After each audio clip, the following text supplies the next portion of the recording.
Presto i veneti potrebbero essere chiamati ad esprimersi sulla possibilità di trasformare la nostra regione in una repubblica indipendente dall'Italia. La decisione verrà presa dall'Aula di Palazzo Ferrofini.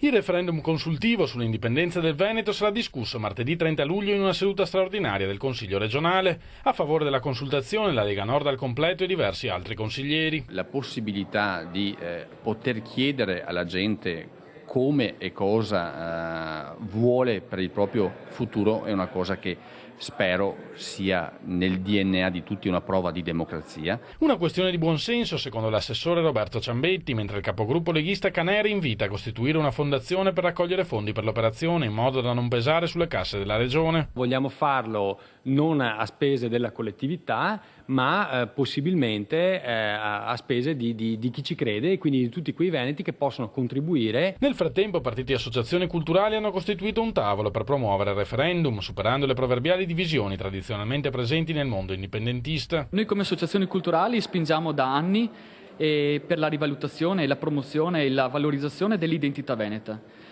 Riacquistando la propria identità, i veneti stanno capendo finalmente che hanno il diritto di decidere per il loro futuro. È assurdo pensare che ci venga tolta la possibilità di poterci esprimere in un paese che si vuole definire appunto democratico.